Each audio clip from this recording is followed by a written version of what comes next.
Hi everyone, it's Mitch, and it is Sunday, November 18th, 2018, here with your free live show. Of course, we're live 7 days a week, 365 days a year.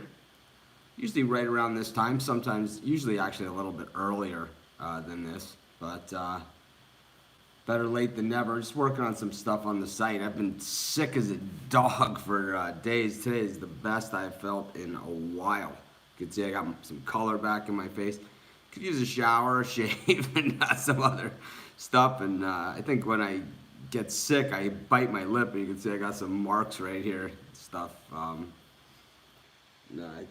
Just looking down at my picks from Saturday, from yesterday, and it's like I look at the picks that I wrote down on my sheet, and they're totally different than the picks I give out. So I apologize to you guys for some of these, because there's some easy winners that I have on this sheet that I didn't give out, and I gave out some other picks that I don't know. But we had some good winners on the show. I know we had Rutgers, and I know we lost on Baylor. We had Rutgers. We had Oklahoma State. So, of course, we give out 3 free picks every single day. Our best bets always over at sportschatexperts.com. And, of course, if you guys want the day to ask your picks on what the picks you want me to go over on the show, that happens on Fridays when it's free-for-all Friday. By the time the day of the game rolls around, like on Sunday, like today for NFL, I've already put my premium picks in. So when it's free-for-all Friday, I'll put my I'll give out picks no matter what. You know, if they're premium picks, if they're not premium picks, if they're free picks, whatever, I give them out. But on Sunday, by the time NFL rolls around on Sunday, if it's a premium pick, then I can't help you. It's like they're already in the premium area. You could always, if you want to pay for premium or buy the picks, that's fine. I never am one of these guys going, you gotta buy my picks. I got an email from some guy yesterday, some jackass, the Vegas Shark or something, right? Sends me an email, totally unsolicited. There's no way I'm on this guy's list, right? I've had 2 things like this happen to me in the last 2 days. And I used to get stuff like this all the time, and I guess it goes in waves. Maybe these guys aren't doing so well or something, so they feel like they need to market to you. Guy sends me an email, totally losing pick, right? It's just no picture of the guy. He just states his record. Like, yeah, this is my. I go to the website, right? It's like, this is my record. It's like, wait a minute. There's no picture of you. There's no nothing. No trace of you. No nothing. It's just, this is my record. Buy my picks. And so, if that's what you guys want, we can very much do that for you at Sports Chat Place. If you're looking for no accountability, no responsibility, no record, no nothing, I'll just say, yeah, I always win. Just send me money. I mean, it's ridiculous, It's like basically, I don't understand how those guys. I mean, someone must be sending them money. Someone must be buying their stuff. I have no idea. Then I get a call, right? The other day, I get a call from a guy. I didn't even know people did this anymore, but I get a call from this place called Elite Picks, maybe? And I know exactly where these guys got my number, because I use a place called the Gambler's Bookstore, because here in Maui, it's hard to get like all the college football preview and college basketball preview and NFL preview magazines. And you guys know I read all of them. I've shown them on here where I just have stacks and stacks and stacks of them. I read them all, and I certainly don't go by everything they say, but it kind of is a good refresher, for me. And I go with my own notes and with everything else. Hey, whatever it takes, right? But so these guys are trying to sell me picks. They're asking me, how much did you bet on the game and all this stuff. It's like, come on, guys, I love to lead them on, but it's like at a certain point, even that loses its fun. But I kind of, to me, at least those guys get on the phone and they kind of, they make up names and whatever.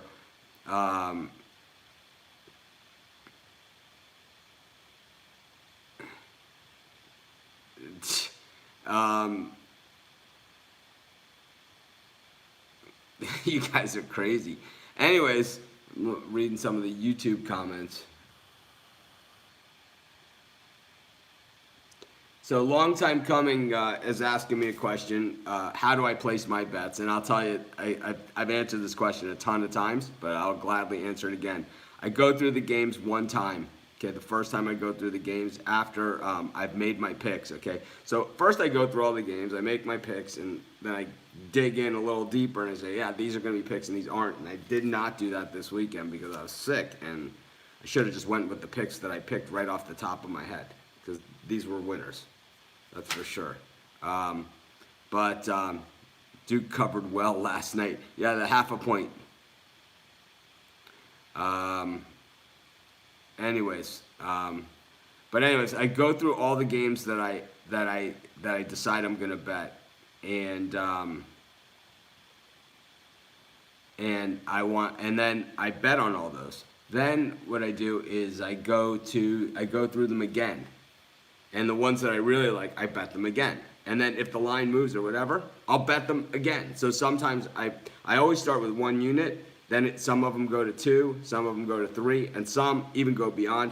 I've told stories on here, and they're true stories. I have people that will back me up on it, where I hate public picks so much. That's why, like, the one guy, he kept saying, he beat it into the ground, right? That Alabama first half thing. We knew Alabama was covering the first half every single game, right? But we all know that comes to an end, and it usually is very, very, very decisive when it happens, right? Like it did yesterday. And it's just like, Alabama's 9-0. It's like, all right, we get it. You love them, right? You want to marry them, It's like enough is enough, We know all this stuff. Tell us something we don't know.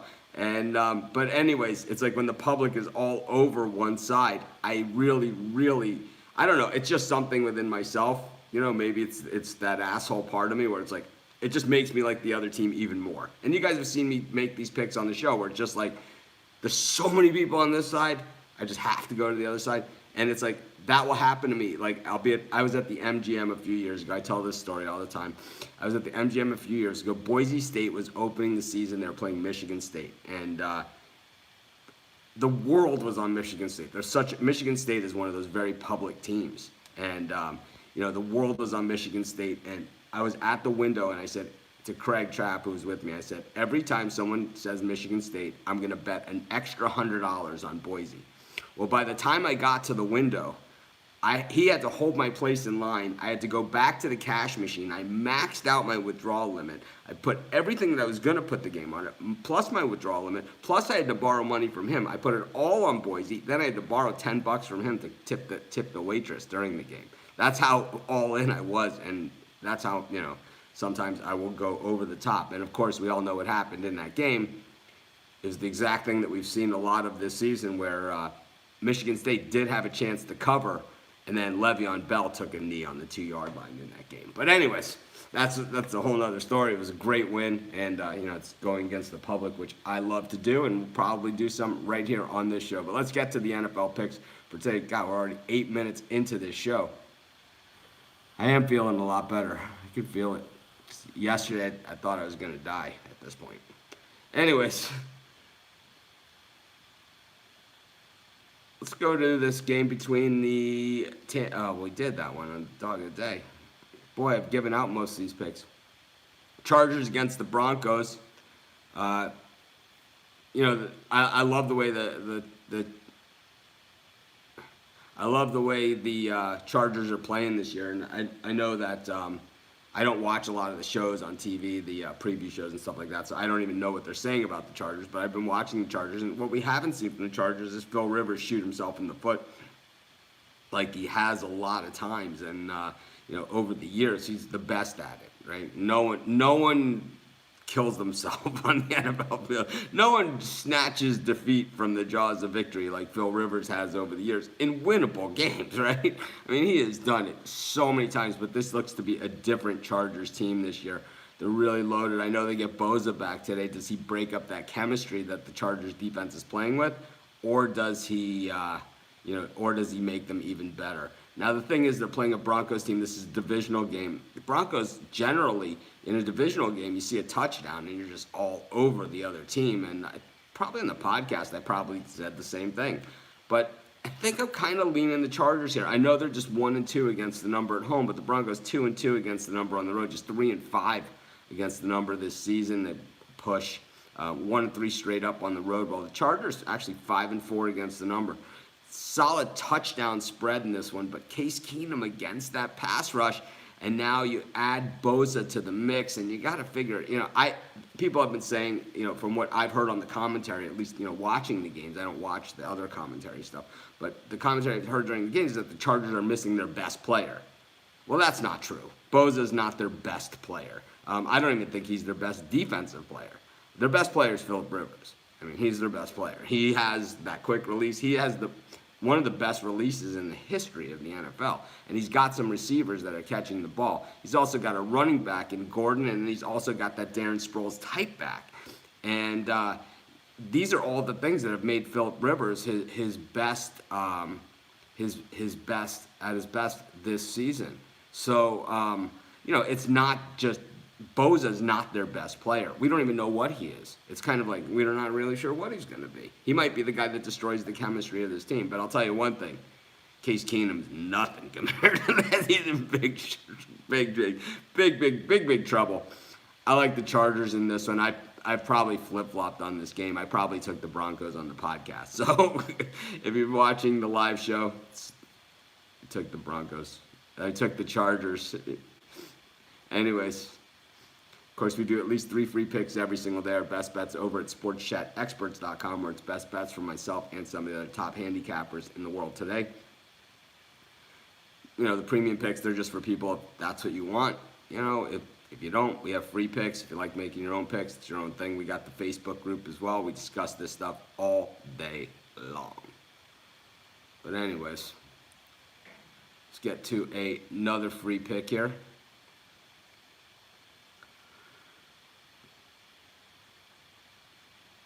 Let's look. There's just not a lot of chicken left on the bone because I've given out a lot of these picks. Okay, so here's one that we were talking about in the Facebook group. We got the Falcons up against the Cowboys. Both these teams 4-5, so they go to 4-6. They're gonna have to almost win out, right, to do it. Of course, the Cowboys looking at a short week for their Thanksgiving game coming up as well. Meanwhile, the Falcons at home. Just 3-2, 2-3 against the number, 3-6. The reason why the Falcons haven't been covering games is, well, they got a lousy pass defense. I mean, really heinous. I mean, hideous. But the thing is that Dak Prescott. Now, when the Cowboys drafted Dak Prescott, I love that pick. It was like in my draft, and I said, before that draft, I said, people were saying Connor Cook was the guy that the Cowboys should have taken in that draft, or that the guy that a lot of people had pegged for the Cowboys. I had Dak Prescott in that spot for the Cowboys. And the reason why I thought Dak Prescott was a good fit was because Romo, at the time, he was fragile as all get out. And it's because the Cowboys' offensive line at the time was so good. And, when the defenders would get through, I mean, they really took it out on the quarterback. I just thought Prescott could probably get out of the way. But that really doesn't mean anything at all, Dustin. If we had the almanac, the sports almanac from Back to the Future, that would help us. But I don't think it helps us much here today. Anyways, back to this game. It's that heinous Falcons defense that just scares the crap out of me here. I know that Ezekiel Elliott, I mean, this guy if he's not the most annoying player in the NFL, let's just say he's in the top 5. He's the guy, if I had my list of the most annoying asshole players in the entire NFL, Ezekiel Elliott would be number 1 on my list. This guy celebrates a 4-yard run like nobody else in the history of the game. I mean, he makes all this money. He talks all this talk. He was a first-round draft choice, all this stuff. But a 4-yard run to this guy, he acts like he is the greatest running back of all time. You want to see a great running back? Look at Walter Payton. You want to see how he just hands the ball to the referee every time? You want to see all those things? You look at a guy like Walter Payton, class act. You look at guys like Earl Campbell. You look at guys like, just the classic running backs, Jim Brown, Emmitt Smith. Emmitt Smith was the helmet taker offer, but he did it when he scored touchdowns, Barry Sanders. This guy, a 4-yard run. You watch him today. What the hell does that mean? It means he's eating shit? Because that's what you look like on TV. He's a shit eater. Hate that guy, man. Just can't stand him.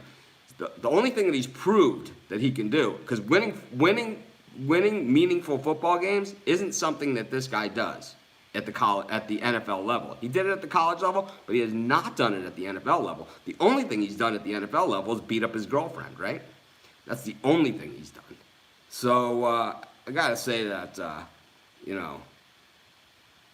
I think here's a guy that could use a good psychiatrist, is really what it is. But when we look at the Falcons, we go back to the Falcons, their pass defense is bad, right? It's just really bad. And, they've given up a lot of yards. They average, their opponents are completing 70% of their passes against the Falcons defense, which is one of the worst in the NFL. They give up about 8 yards every passing play. And, of course, they've been roasted for the long ones. 21 touchdown passes against the Falcons, which puts them in about the bottom 10. There's a few other teams that have 21, like the Patriots and the Bengals, believe it or not, are in that group. And, with the 49ers. Carolina's actually given up a bunch. But Atlanta's also got 8 picks. But got to say that that pass defense of the Falcons just absolutely scares me. They're terrible. Absolutely terrible. Joe Finney was here. He retracted his comments. I would like to hear from Joe. I don't know what happened to him in Facebook. He disappeared. But when we look at the Falcons' run defense, it isn't much better. They're about 18th. But the Dallas defense is 8th against the run. And let's see where they stand against the pass. So this is where it's really going to matter against the Falcons, is that pass defense. And Dallas is 7th in the NFL against the pass. Kind of like Dallas here. Hate Ezekiel Elliott. They have the pass rush, though. So we're getting that hook there at 3.5. I'm going to take the Cowboys plus the 3.5. We hope that they lose. We hope that they lose the game. Personally, the world's a better place when Ezekiel Elliott loses. I'm sorry, it is. When Ezekiel Elliott loses, the world is just a better place. So I'd like to see the Falcons win by a late field goal, but I think the Cowboys cover the spread here, and that'll be my second pick for today's show.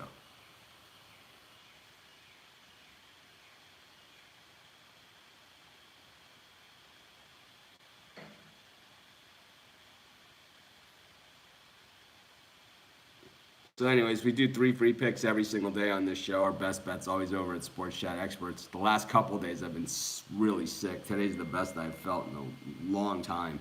So, show's running a little long. I don't care. As long as you guys will hang with me and you want to talk football, I'm always around.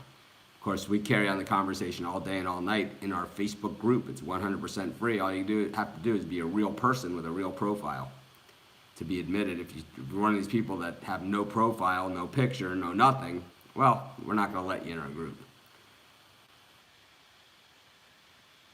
So the Ravens are up against the Bengals in this one, and the Bengals are just always banged up. We do different picks on different days of the week. It is NFL Sunday. We only get 17 of these a year. We get basketball 7 days a week.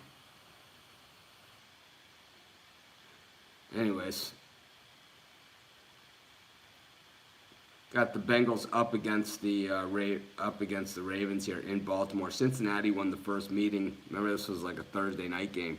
The Bengals were favored by a point in that one and scored 34. And you don't think of the Bengals and the Ravens as a 57-point game, but that's exactly what it was the first time out.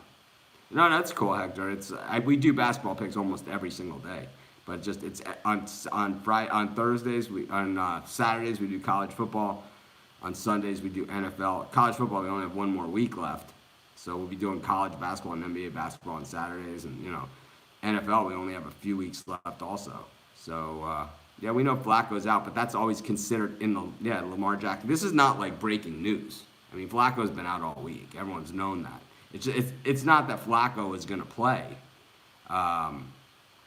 today. It was who was going to start for the Ravens because Lamar Jackson's been hurt. So was it going to be Robert Griffin III or was it going to be Lamar Jackson? I still think we might still see some RG3 here today.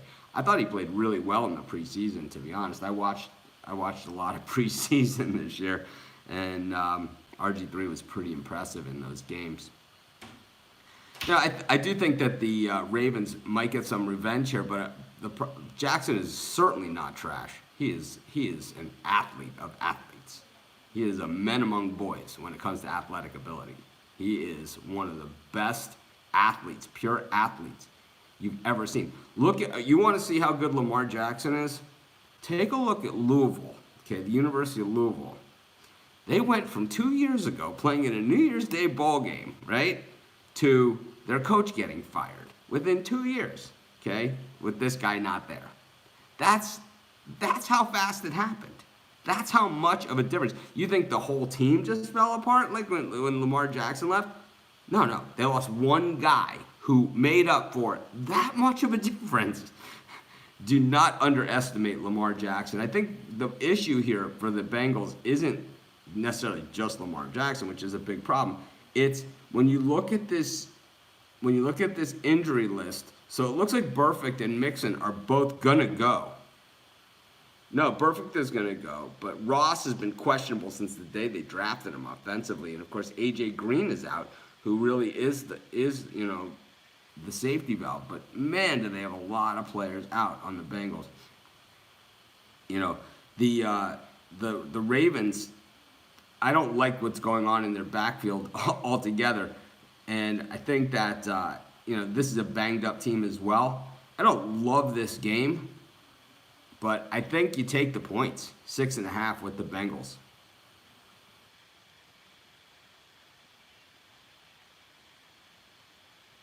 I think you just take the points, but I think you guys are cutting Lamar Jackson way short. This is a guy, I guess you didn't watch the preseason because he ran circles around these guys. And just like he did in college, he did it just as well in the NFL. And people, a lot of people will say that, just because guys were able to run around in college, they can't do it in the NFL. Yeah, well, I guess they never saw Michael Vick play because he did it in college and he did it in the NFL. And I think that Jackson is faster than him. I don't think he has the arm that Vick had. Vick, that was a gun. Yeah, Lamar Jackson, here, Brian Bitler said it. I didn't look at the comment, but now he's saying it. I think that Lamar Jackson has with his feet, Michael Vick ability. I don't think he has the Michael Vick arm. I know he can get the ball down the field, but even when he gets the ball down the field, it's kind of more of a Teddy Bridgewater. It's not a total lob like Teddy Bridgewater. Teddy Bridgewater's just a lobber, right? It's not a total lob, but it's not that Vick 70-yard rope, that made him just so special. But anyways, I'm going to take the Bengals here with the points. That'll be our third pick for today's show. We got a long show, but I'm enjoying it. It feels good to be healthy again. Well, not healthy, but at least to feel better when I'm doing the show. You guys want to do an NBA pick? What the hell, while we're here? Why not? Let's do one more pick. Let's go to the NBA. The fastest QB I've ever seen play. Man, that's a good question. Because Marcus Mariota is up there with all those guys too. He can run just as fast as those guys. It's deceptive, but he does. Marcus Mariota is the fastest player on the Titans roster, which is crazy, right? That your quarterback is your fastest player on your entire team. And they've got some burners. Charlie Ward was super fast. Played point guard in the NBA. That's how fast he is. Quickness, I think, maybe for Charlie Ward. I'll have to go with I'll have to go with Vick, but I think Lamar Jackson might be there. We'll have to see. But I think Marcus Mariota, it might be the fastest right now. I'm not sure. It'd be interesting. Maybe Lamar Jackson. I don't know. It's definitely a question. A lot of people thought it was going to be Robert Griffin, and it didn't turn out to be that way. Let's go to the NBA. I haven't put any premiums in on the NBA, but I probably will. And let's go to the early game, Memphis and Minnesota. I've been on the Grizz a ton this season, but Minnesota is one of those teams that, I mean, I can't figure them out. I've never been able to figure them out. And a matter of fact, the more picks I give out on Minnesota, the worse my record gets. If I pick for them, I lose. If I pick against them, I lose. So fading any picks that I give out on Minnesota Timberwolves has been money. So let's take a look at this one. The Wolves 7-9 this season, while Memphis 9-5. And you guys know, if you're premium members, I've been on Memphis a shit ton this year, right? But Minnesota 6-2 against the number at home, 7-1 straight up.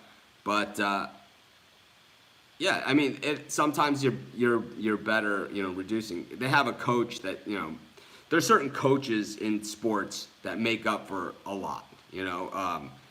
Urban Meyer does it, Nick Saban does it, Tom Thibodeau does it, and Phil Jackson does it. I'm not saying that Popovich does it.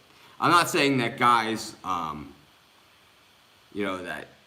Thibodeau's in the class with those guys, but he is a guy that can coach, and he's been in a lot of situations where he hasn't had a lot to work with.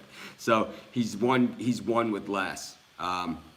But coaches make a big difference, and Minnesota has a coach that can win with less. The problem, I think, with Thibodeau is never really that he can win with less and get you to the playoffs and kind of get you through the season. It's, can he take that next step if he has the guys to do it? Because if you look at the Minnesota roster from top to bottom, those guys are stacked with or without Butler, right? They're stacked.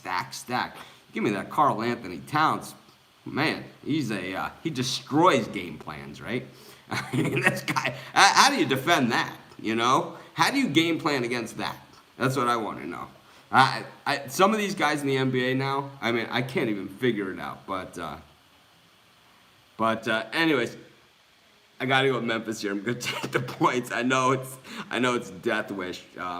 3-4 against the number on the road, but 7-3 against the spread so far this season. Meanwhile, Minnesota 7-1 straight up at home this season, 6-2 against the number at home.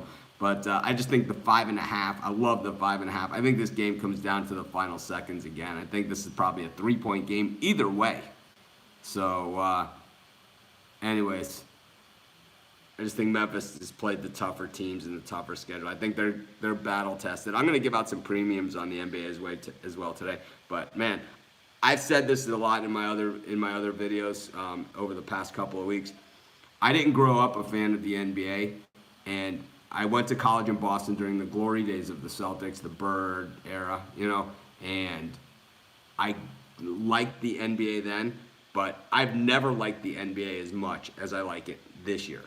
I just think it's amazing what they've done. And I hate the super team. I hate the whole concept of the super team. I hate the buying of the players. I'm a fan of sports, so it's like the winning is part of, a byproduct of the pain and suffering that we sit through as fans. Bettors, that's a different pain and suffering that we go through, right? Like Boston College yesterday. But it's a different pain and suffering that we go through. But as fans of a team, like my Miami Hurricanes, the pain and suffering I'm experiencing this year, when we win the national championship in a couple of years, I'm going to be more stoked than ever because of this. But going out and buying a Kevin Durant, and going out and buying a Bryce Harper, and going out and buying, this guy or that guy, it's way different than sucking it up for many years and, building your team. And I just think that, that's one thing that's missing from sport. But I'm going to take Memphis in this one. Like I said, I'm really enjoying the NBA. Outside of the whole idea of the super team, I think I love the superstars in the game, and I like the way that they've transitioned the entire sport to play into the hands of the younger players. The quicker shot clock after the, I mean, way better, right? Way better. Way better. Next, they'll move the 3-point line back. That'll really make it interesting. Anyways, this is Mitch. Thanks for joining me. Have an awesome day. It's great to feel good with you guys once again. Been a while, man.